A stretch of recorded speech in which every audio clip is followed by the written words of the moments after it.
Panginoon, kaawaan mo kami.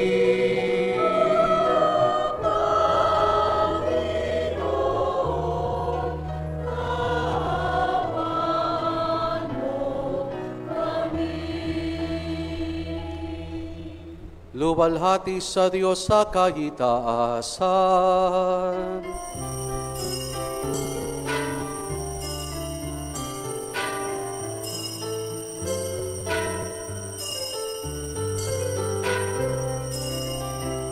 Luwalhati sa Diyos sa kahitaasan, kaloob sa lupa, kapayapaan.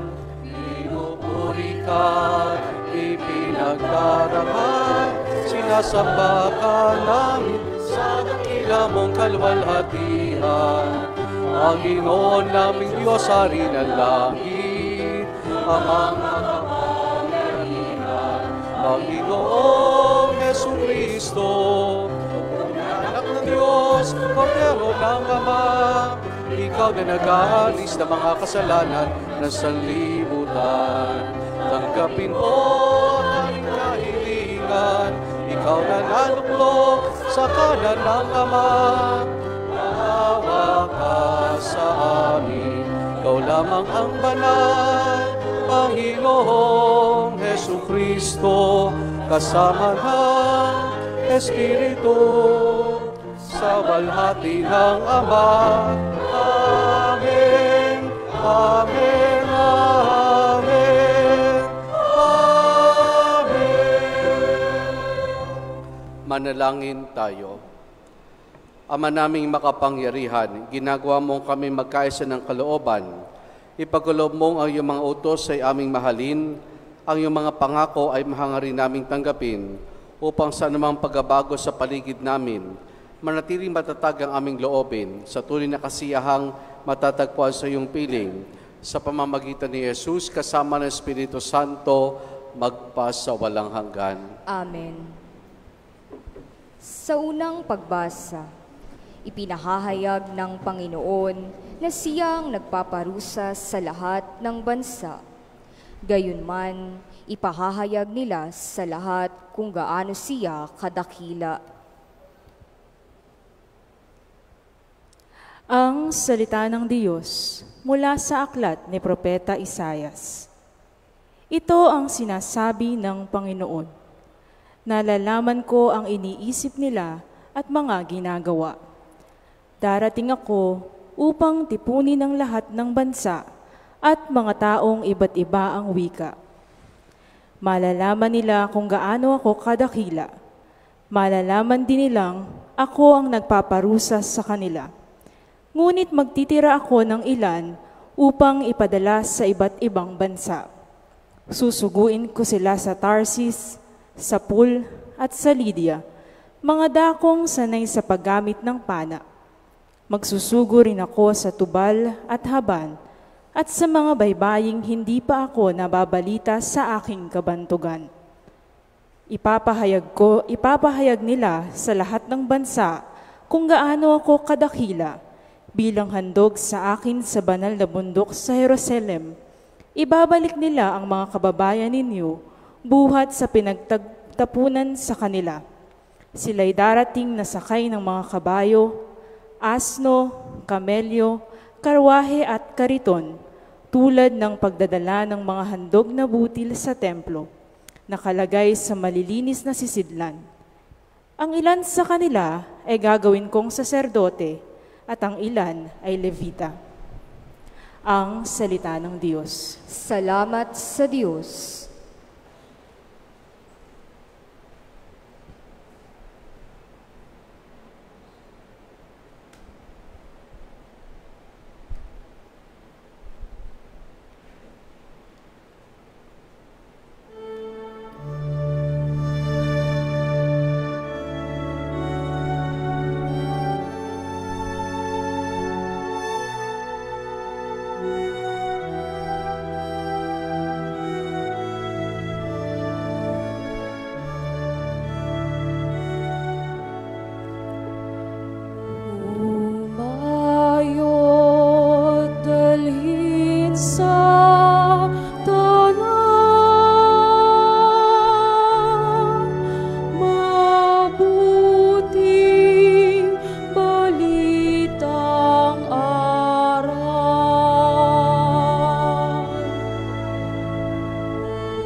dati, dakila at wagas.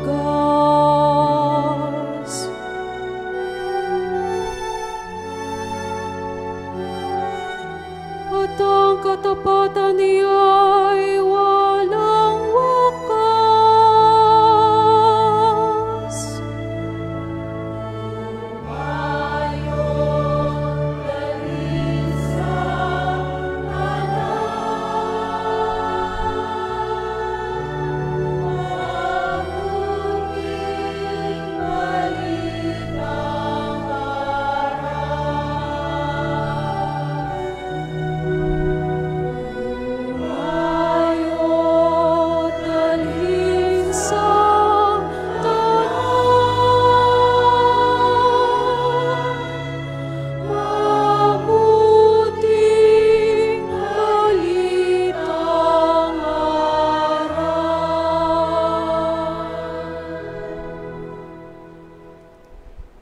Sa ikalawang pagbasa, ipinaliliwanag ng sulat sa mga Hebreo na ang pagpaparusa ay paraan ng pagtutuwid ng isang ama na siyang patunay na tayo ay inaari ng Diyos bilang kanyang mga anak.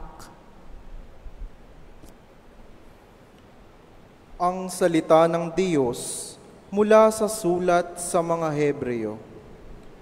Mga kapatid, nalimutan na ba ninyo ang pangaral ng Diyos sa inyo bilang mga anak niya? Mga salitang nagpapalakas ng loob ninyo. Anak, huwag kang magwalang bahala kapag itinutuwid ka ng Panginoon, at huwag panghinaan ng loob kapag ikaw ay pinaparusahan niya. Sapagkat pinarurusahan ng Panginoon ang mga iniibig niya, at pinapalo ang itinuturing niyang anak. Tiisin ninyo ang lahat bilang pagtutuwid ng isang ama, sapagkat ito'y nagpapakilalang kayo'y inaari ng Diyos. Sinong anak ang hindi itinutuwid ng kanyang ama? Habang tayo'y itinutuwid, hindi tayo natutuwa kundi naghihinagpis. Ngunit pagkaraan niyon, lalasap tayo ng kapayapaang bunga ng matuwid na pamumuhay. Kaya't palakasin ninyo ang inyong lupaypay na katawan at tipunin ang nalalabi pang lakas. Lumakad kayo sa daang matuwid upang hindi tuluyang mapilay, kundi gumaling ang paang nalinsad. Ang salita ng Diyos. Salamat sa Diyos. Sa mabuting balita, itinuturo ni Jesus na kailangan nating pagsikapan ng pagpasok sa makipot na pintuan. Matapos ang pagtuturo at pagtutuwid, tanging ang mga nagsikap na tumugon at maging tapat ang maliligtas.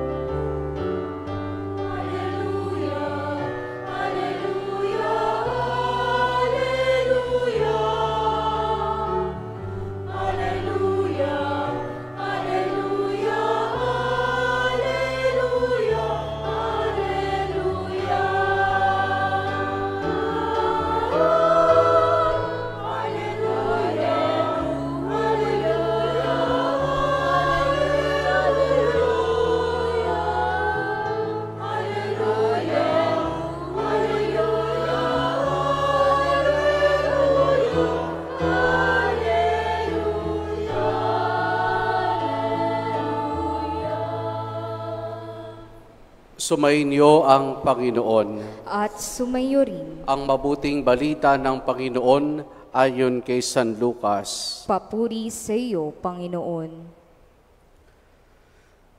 Noong panahong iyon, nagpatuloy si Jesus sa kanyang paglalakbay. Siya nagtuturo sa bawat bayan at nayon na kanyang dinaraanan patungong Jerusalem. May isang nagtanong sa kanya, Ginoo, kakaunti po bang maliligtas? Sinabi niya, pagsikapan ninyong pumasok sa makipot na pintuan. Sinasabi ko sa inyo, marami ang magpipilit na pumasok ngunit hindi makapapasok. Kapag ang pinto'y isinara na ng puno ng sambahayan, magtitis kayong nakatayo sa labas at katok ng katok. Sasabihin ninyo, Panginoon, papasukin po ninyo kami. Sasagutin niya kayo, hindi ko alam kung taga saan kayo. At sasabihin ninyo, kumain po kami at uminom na kasalo ninyo at nagturo po kayo sa mga lansangan namin. Sasabihin naman ng Panginoon, hindi ko alam kung taga saan kayo. Lumayo kayo sa akin, kayong lahat na nagsisigawa ng masama. Tatangis kayo at magngangalit ang inyong ngipin kapag nakita ninyong nasa karena ng Diyos sina Abraham, Isaac at Jacob at ang lahat ng propeta at kayo na may pinagtabuyan sa labas. At darating ang mga tao buhat sa silangan at kanlungan, sa ilaga at timog at dudulog sa pagnangkarian ng Diyos. Tunay niyang may nahuhuling mauna at may naunang mahuhuli. Ang mabuting balita ng Panginoon. Pinupuri ka namin, Panginoong Hesukristo. Mga kapatid, nung kapanahunan ng ating Panginoon, ang namamayaning kaisipan sa mga Hudyo ay ito. Dahil sa sila ay ang bayang hinirang, the chosen people, ay may kasiguraduhan na sa kanila ang kaligtasan. May kasiguraduhan na sa kanila ang kaligtasan. Dahil sila yung sa dinami-dami ng mga bayan, lahi ng tao sa mundo, sila yung hinirang ng Diyos. Kaya angat ang tingin ng mga Hudyo sa kanilang sarili. Pero sinasabi, kami ang bayang hinirang ng Diyos, kaya kami lamang ang maliligtas. Kaya hindi nakapagtataka na ang tanong ng isang tao na lumapit kay Jesus ay, Ginoo, kakaunti po ba ang maliligtas? Siguro nasa isip niya, sa napakaraming tao sa mundo, sila lamang Hudyo ang maliligtas.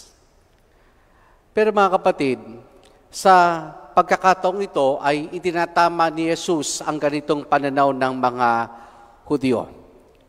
At yun din sinasabi sa mga Hudyo sa kanyang pagtugon, at yun din sa bawat sa atin na hindi kasiguraduhan na dahil ikaw ay bahagi ng sambayanan ng Diyos, na ikaw ay taong simbahan, na ikaw ay nagsisimba, na ikaw ay nagdarasal, na ikaw ay miyembro ng iba't ibang samahang pansimbahan, ay sigurado na ang iyong kaligtasan.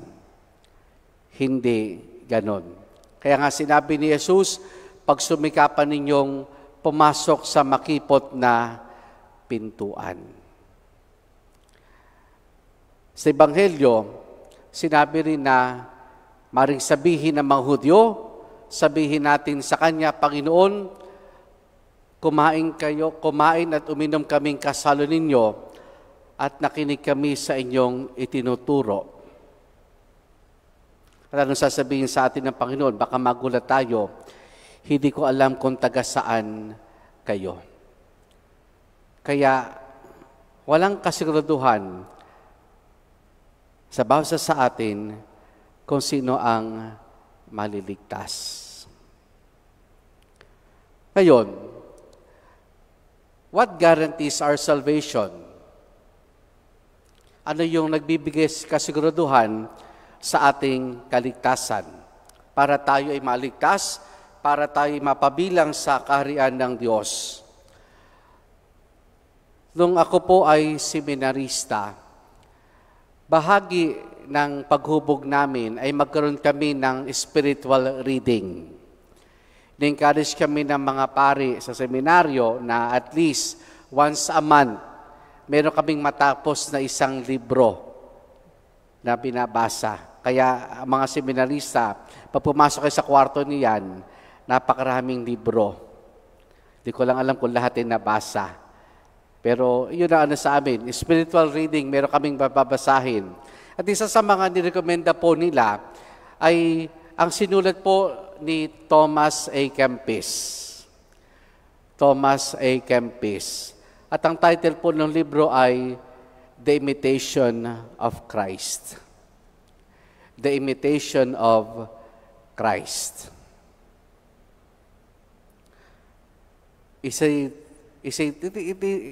Maganda yung libro, maganda yung content. At batay po doon sa survey, para next to the Bible, ito daw librong itong widely translated Christian book.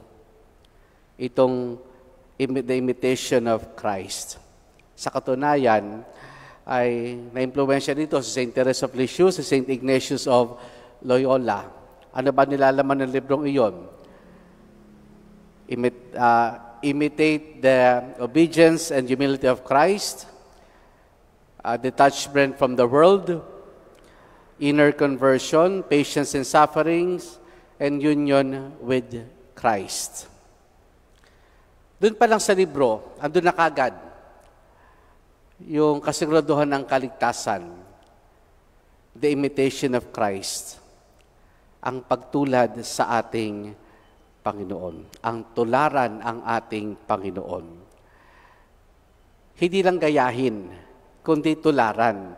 Kasi bagamat yung paggaya at pagtulad ay parang magkamukha sa ating mga Tagalog, pero parang pag sinabi mong gayahin, parang external, labas lang. Pero pag sinabi mong tularan, hindi lang ito panlabas, kundi merong nagaganap sa panloob. Kaya hindi lang basta gayahin, kundi tularan ang ating Panginoon. We imitate Christ. At yun yung susi patungo sa kaligtasan. Ako, bilang isang pari, hindi ko pwedeng sabihin ako sigurado na sa kaligtasan dahil ako isang pari. Kayo po, kung kayo linggo nagsisimba o araw-araw nagsisimba, wala rin kasiguraduhan na tayo maliligtas. Dahil kapag tayo humarap sa Diyos, sa ating Panginoon, dapat makilala niya tayo. At paano tayo makikilala ng ating Panginoon? Sa pamamagitan ng paggawa ng kanyang mga ginagawa. Ginagawa natin ang ginawa ng ating Panginoon. We imitate Christ. We imitate Christ.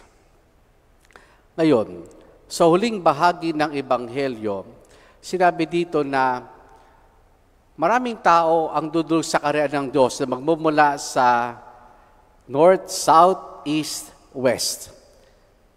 At sila'y makapapasok sa kaharian ng Diyos. Sila yung mga tao na marahil hindi kakilala ang ating Panginoon. Marahil hindi pa na napapakinggan ng turo ng ating Panginoon. Pero nabubuhay sila na tinutularan nila ang ating Panginoon. Baka nga mauna pa silang makapasok sa atin. Ito siguro yung sinasabi ni Propeta Isaiah sa ating unang pagbasa, na dudulog sa Jerusalem ang napakaraming mga tao. Kasi doon sa ating unang pagbasa, itong mga Israelita, very inclusive sila. Umiiwas sila sa ibang tao kasi dahil nga mataas ang pagtingin nila sa kanilang sarili, dahil sila bayan ng Diyos, ayaw nilang makisalamuha sa ibang lahi. Kasi nisip nila, masama ito, madudumayan sila. Pero sa kanilang exile, doon nila napagtanto na mabuti rin pala ang mga taong ito. Mabuti rin pala ang mga taong ito. At sabi nga doon, mula sa mga taong ito ay maaring humirang ang Diyos sa mga saserdote at mga Levita.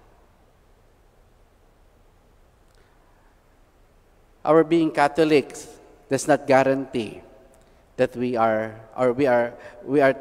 saved.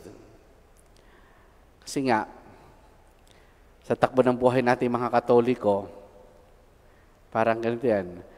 Katoliko ang bansa natin, pero Katoliko ako, pero Katoliko ka, pero marami sa mga namumuno sa atin sa pamahalaan, Katoliko, pero Mga kapatid,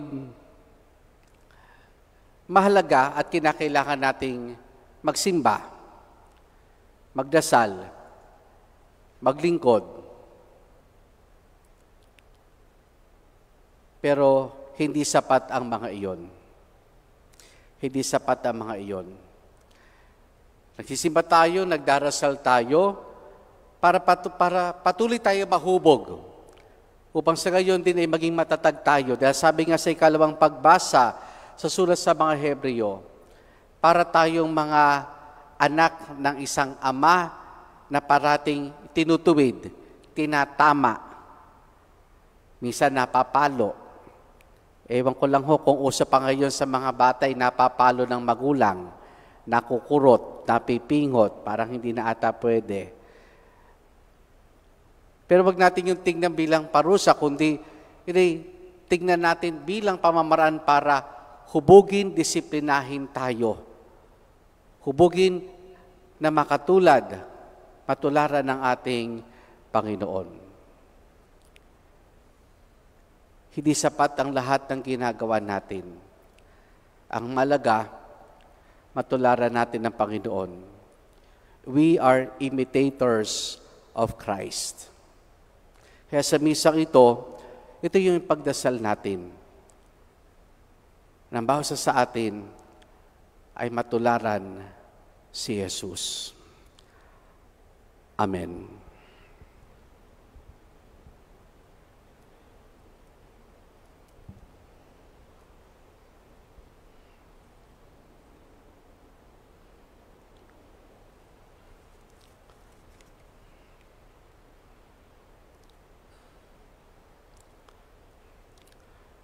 Sama-sama nating pahayag ang ating pananampalataya.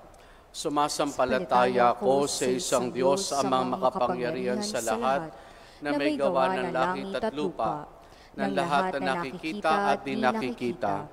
Sumasampalataya ko sa isang Panginoong Hesukristo, bugtong na anak ng Diyos, sumilang sa Ama bago pa nagkapanahon, Diyos buhat sa Diyos, liwanag buhat sa liwanag, Diyos na totoo, buhat sa Diyos na totoo, sumilang at hindi ginawa. Kaysa ng Ama sapagkat Diyos at sa pamamagitan niya ay ginawa ang lahat. Dahil sa ating mga tao, dahil sa ating kaligtasan, siya'y nanawag mula sa kalangitan. Nagkatawang tao siya lang ng Espiritu Santo, kay Mariang Biret naging tao. Ipinako sa krus dahil sa atin, nagpakasakit sa hato ni Poncio Pilato, namatay at inilibing. Muli siyang nabuhay sa 3 araw ayon sa banal na kasulatan. Umakyat siya sa kalangitan at lumuklok sa kanan ng Amang may kapal. Paririto siyang muli na may dakilang kapangyarihan upang hukuman ng mga buhay at mga patay. Sumasampalataya ako sa Espiritu Santo, Panginoon at nagbibigay buhay, na nanggagaling sa Ama at sa Anak, sinasamba siya at pinararangalan kaysa ng Ama at ng Anak. Nagsalita siya sa pamamagitan ng mga propeta.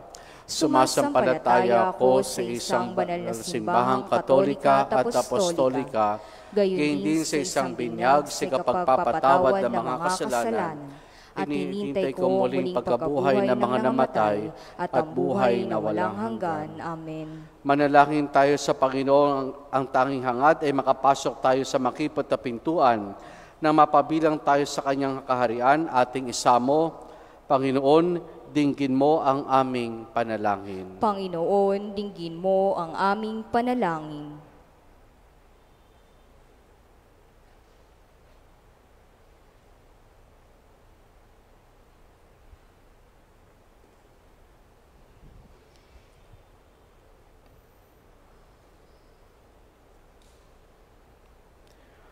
Ang simbahan naway maging tanda ng kasangkapan ng paghahari ng Diyos. Manalangin tayo sa Panginoon. Panginoon, dinggin mo ang aming panalangin. Ang pamahalaan naway gumalang sa karapatang pantao at sa kalayaang pangrelihiyon at hayaan ang mga taong makinig at tumugon sa paanyaya ni Kristo. Manalangin tayo sa Panginoon. Panginoon, dinggin mo ang aming panalangin. Ang mga may pasanin sa isip at katawan, naway makatagpo ng kaaliwan sa krus ni Kristo, manalangin tayo sa Panginoon. Panginoon, dinggin mo ang aming panalangin. Tayo naway walang kapagurang magsumikap na makapasok sa makipot na pintuan patungo sa bulwagan ng kaharian, manalangin tayo sa Panginoon. Panginoon, dinggin mo ang aming panalangin. Ang mga tapat na yumao, naway tanggapin sa kaharian ng langit, manalangin tayo sa Panginoon. Panginoon, dinggin mo ang aming panalangin.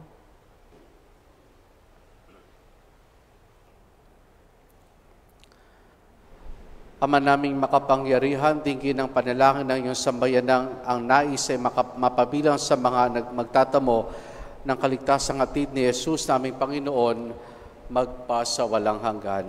Amen.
Manalangin kayo mga kapatido, pangampagahin natin ay kalugdan ng Diyos amang makapangyarihan. Tanggapin nawa ng Panginoon itong paghahain sa iyong mga kamay, sa kapurihan niya at karangalan sa ating kapakinabangan at sa buong sambayanan niyang banal. Ama naming lumikha, pinagkamit mo kami na iyong pagkupkop, pakundangan sa isang pampalagiang paghahandog. Kaya't sa iyong sambayanan ay iyong ipagkaloob ang pagkakaisa at kapayapaang nagbubuklod, bunga ng aming mga alay na iyong kinalulugod sa pamamagitan ni Jesus, kasama ng Espiritu Santo, magpasa walang hanggan. Amen. Sumainyo ang Panginoon. At sumayo rin. Taas sa Diyos sa inyong puso't diwa. Tinaas na namin sa Panginoon. Pasalamatan natin ang Panginoong ating Diyos. Marapat na siya'y pasalamatan. Ama naming makapangyarihan, tunay nga marapat na ikaw ay aming pasalamatan sa pamamagitan ni Jesus na aming Panginoon. Sa dakilang pagtubos niya sa amin, ang kasalanan at kamatayang aming pasanin, ay binalikat niya upang kami palayan at maitampok sa iyong luningning. Siya nagtanghal sa amin bilang liping hinirang pare at haring lingkod sa iyong kamahalan. Mula sa kadiliman kami iyong tinawag upang makasapit sa iyong liwanag, bilang iyong angkang may tungkuling maglahad na iyong dakilang pag-ibig sa lahat. Kaya kaysa ng mga anghel, nagsisiawit ng papuri sa nang walang humpay sa kalangitan, kami nagbubunyi sa iyong kadakilaan.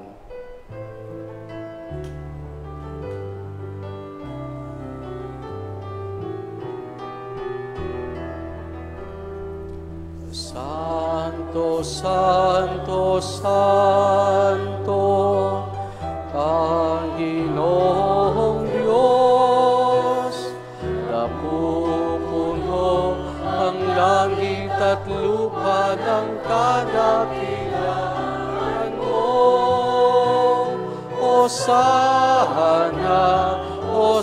Hosana, Hosana sa kaitaasan.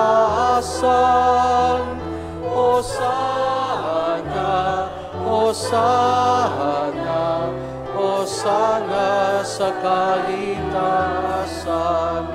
Pinagpala ang naparirito sa ngalan ng Panginoon. Hosana, Hosana, Hosana sa kaitaasan. Hosana, Hosana, Hosana sa kaitaasan.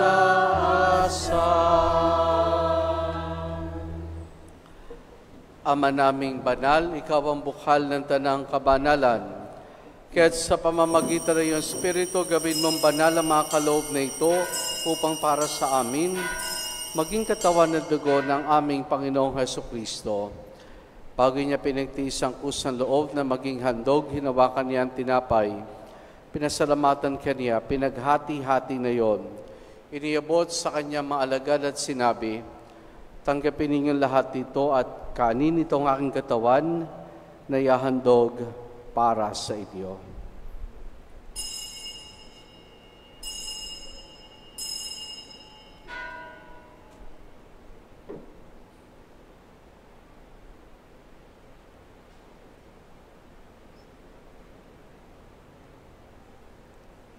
Gayun din naman nang matapos ang hapunan, hinawakan niya ang kalis. Muli kanyang pinasalamatan. Iniabot niya ang kalis sa kanyang malagad at sinabi, tanggapin ninyong lahat ito, tinumin, itong kalis ng aking dugo ng bago't walang hanggang tipan. Ang aking dugo na ibubuhos para sa inyo at para sa lahat sa kapagpapatawad ng mga kasalanan. Gawin niyo ito sa pag-alaala sa akin.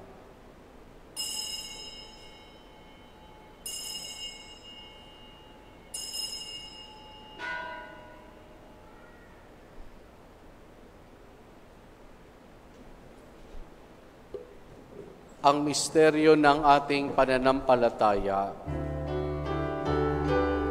Aming ipinahayag na namatay ang iyong anak, nabuhay bilang Mesiyas at magbabalik sa wakas para hayag sa lahat. Ama, ginagawa namin ngayon ang pag-alaala sa pagkamatay at muling pagkabuhay ng iyong anak, kaya tinialay namin sa iyong tinapay na nagbibigay buhay at ang kalis na kakaloob ng kaligtasan. Kami nagpapasalamat dahil kami minarapat at tumayo sa harap mo para maglingkod sa iyo. Isinasamo namin kaming magsasalo-salo sa katawan at dugo ni Kristo ay mabuklod sa pagkakaisa sa pamamagitan ng Espiritu Santo. Ama, lingapin mo ang simbahan laganap sa buong daigdig. Puspusin mo kami sa pag-ibig kaysa ni Leon na aming Papa, ni Dennis sa aming Obispo at ng Tanang Kaparian. Alalahanin mo rin mga kapatid naming nahimlay na may pag-asang sila muling mabubuhay, gayon din na lahat ang mga pumanaw at mga kaluluwa sa purgatorio. Kaawan mo siya at patuloyin sa iyong kaliwanagan. Kaawaan mo at pagindapati kaming lahat na makasalo sa iyong buhay na walang wakas. Kaisa ng mahal na Birheng Maria na Ina ng Diyos, si San Jose ang kanyang kabiyak ng puso, kaisa ng mga apostol ni San Juan Bautista, Santa Rosa ng Lima, at ang lahat ng mga banal, hanamoy dito sa daigdig ng kalugod-lugod sa iyo. May pagdiwanawa namin ang pagkupuri sa kararangal mo sa pamamagitan ng iyong anak, na aming Panginoong Hesukristo. Sa pamamagitan ni Kristo, kasama niya at sa Kanya, ang lahat ng parangal papuri sa iyo, Diyos amang makapangyarihan, kasama ng Espiritu Santo, magpasawalang hanggan.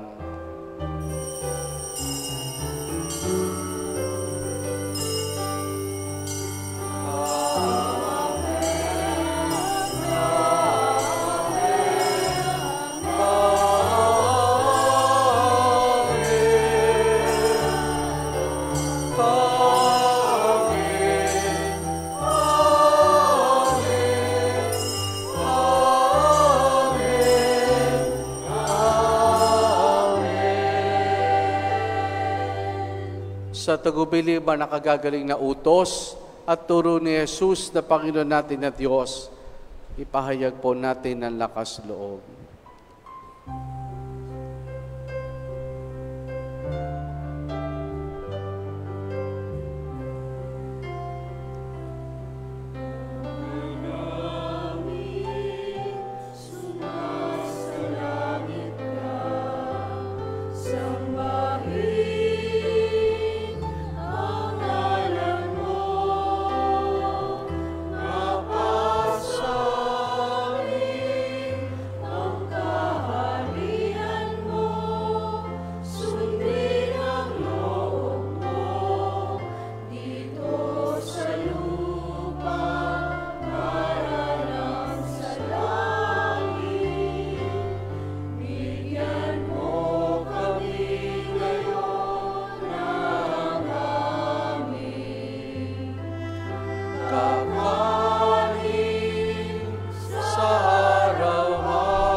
Sala sa amin, at huwag mo kaming ipahintulot sa tukso, at iadya mo kami sa lahat ng masama. Hinihiling namin kay Maria sa lahat ng masama, pagkalooban ng kapayapaan araw-araw, iligtas sa kasalanan, at ilayo sa lahat ng kapahamakan, samantalang aming masayang pinananabikan ang dakilang araw ng pagpapahayag ng tagapagligtas naming si Jesucristo. Sapagkat iyo ang kaharian at ang kapangyarihan at ang kapurihan magpakailanman.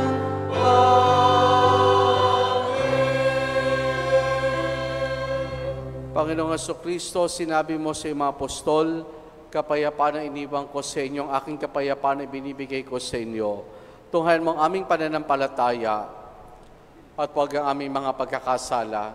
Pagkalooban mo kami ng kapayapaan at pagkakaisa ayon sa iyong kalooban, kasama ng Espiritu Santo, magpasa walang hanggan. Amen. Ang kapayapaan ng Panginoon ay lagi nawang sumainyo. At sumayo rin. Mga kapatid, maghangad at magbahagi po tayo ng kapayapaan ni Jesus sa isa't isa. Peace be with you po.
Narito si Jesus, ang kordero ng Diyos.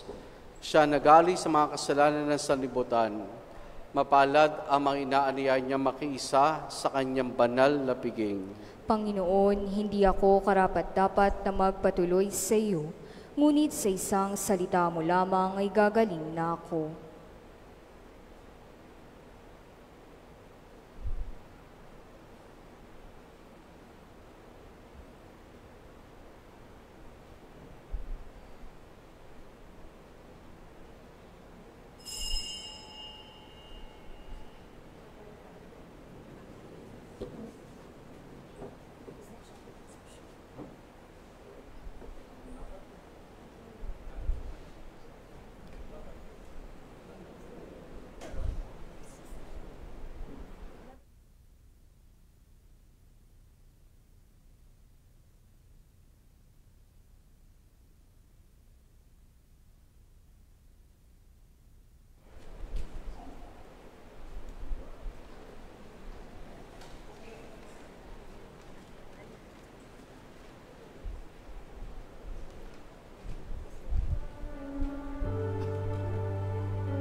Manalangin tayo.